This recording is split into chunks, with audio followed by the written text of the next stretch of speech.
partido pesado é muito teórica, até mesmo porque mudou-se muito a realidade da eleição passada para essa eleição agora.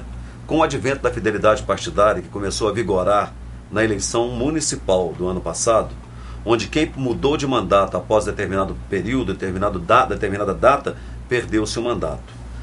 Então, dessa mudança que começou na eleição municipal, veio agora a eleição estadual, né, para a Assembleia Legislativa, para o Congresso Nacional, para o Senado, para o governo e para a Presidência da República. E as pessoas também não vão poder mais mudar de partido. Que se essas pessoas mudarem de partido agora, elas perdem os seus mandatos. E quem são as maiores lideranças que estão buscando cargos políticos? Começa de um vereador, de um vice-prefeito, de um prefeito, né, de um deputado que já tem mandato. Então, geralmente, são essas lideranças que estão buscando aí se alojarem partidariamente, taticamente, em algumas siglas, para terem mais possibilidade de voto. Isso aconteceu bastante até em eleições passadas. Mas com o advento da fidelidade partidária, ninguém pôde mudar na última eleição. As pessoas que ousassem mudar para um partido menor para se eleger e depois lá passassem para um grande para compor a base de governo e aí ter um status quo melhor, ter um espaço maior, não puderam fazer isso. Então, quando eu fui agora na minha definição partidária, eu já estava no PMDB e eu tive em Belo Horizonte, fui assediado por uma série de partidos, normal, tive 33 mil votos na eleição passada, a gente foi muito namorado nesse sentido. Eu pedia educadamente aos partidos que me mostrassem as suas relações de candidatos, de pré-candidatos, de pretensos nomes, pretensos candidatos. E via que eram pessoas extremamente assim, sem expressão.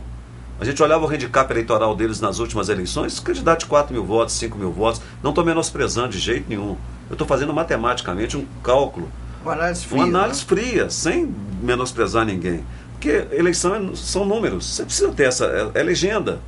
Bem, então eu vi que a questão dos partidos pequenos, o que está acontecendo hoje, o que deve acontecer, a maioria deles, 99%, vão compor com os partidos maiores.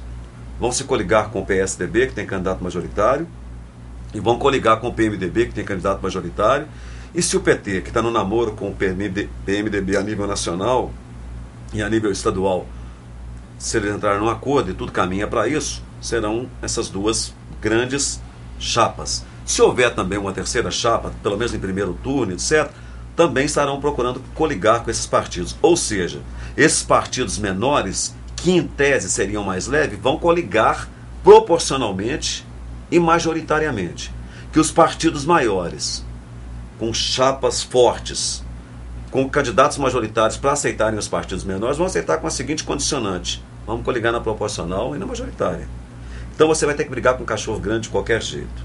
Bem, olhando o retrospecto, se você pegar no TRE, se você pegar na Assembleia Legislativa a lista dos deputados estaduais eleitos por cada bancada, na última eleição nós tivemos a coligação do PMDB com o PT.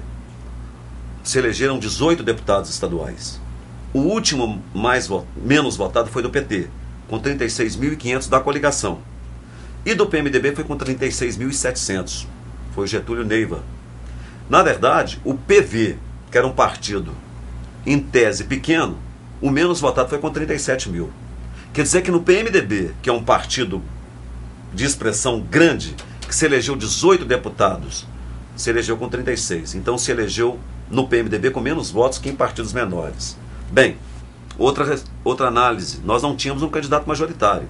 Naquela eleição, o governador Aécio Neves estava indo para uma reeleição, extremamente bem situado, bem avaliado pela população, quase que foi uma aclamação. Então, a nossa campanha naquele momento foi uma campanha sem um expoente majoritário puxando o voto de cá. E você sabe o peso que tem, você está na chapa onde tem um puxador de votos, que motiva, que faz uma campanha de TV forte, uma campanha de corpo a corpo forte. Ele pede o voto para ele, pede para os seus aliados, que vão estar votando os seus projetos, se é no município, na Câmara, se é no governo, na Assembleia. Nós teremos um candidato majoritário. O cálculo do PMDB hoje é de fazer, já que fez 18 na última, é de fazer no mínimo 25, no máximo 28. Vai haver um crescimento muito grande, porque nós teremos um puxador de voto forte, com chances reais de vitória na eleição. Então eu te falo isso com a maior tranquilidade, porque são dados que você pode buscar na internet a qualquer momento. No Google, você entra no site do TRE, no site da Assembleia Legislativa, você levanta esses números. Então você vai ver que o PMDB não é o bicho de sete cabeças, que às vezes em momento de eleição, a gente fala, o fulano está no partido tal, ele é mais pesado, é mais difícil. É um discurso interessante para você falar para leigos.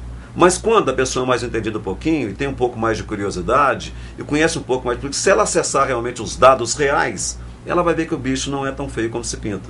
E que os números não são esses. Então se elegeu no PMDB na eleição passada, com 36.700 votos. Eu tive 33 mil votos. Faltaram 4 mil votos quase para mim no PV. No PMDB tem uma diferença. Como é um partido muito organizado, as regionais do PMDB, que são em todos os municípios, têm uma fidelidade muito grande com o partido. E eles votam nos candidatos do partido. Essa é uma diferença, é um diferencial. Tá? Eu tenho sentido agora, numa pré-candidatura, numa pré-conversa, nos municípios todos, que eu estou tendo uma abertura diferenciada para chegar no partido. O partido tem um projeto macro, que é a eleição nacional, numa coligação com o Partido dos Trabalhadores, uma eleição estadual com o governador Hélio Costa, que é o pré-candidato. Então existe uma fidelidade, existe um projeto. E toda essa articulação, ela tem sido feita há muito tempo. Tem sido trabalhada com as lideranças nas bases. Então, eu estou sendo muito bem recebido, e outros companheiros também, certamente, que são pré-candidatos, em cidades onde o PMDB está sólido, por causa dessa fidelidade. O projeto tem as pessoas, os agentes políticos do PMDB nos municípios, sonham em ver o PMDB ocupar o governo do Estado. Mas essa procurando entender todo, né, boa parte, claro.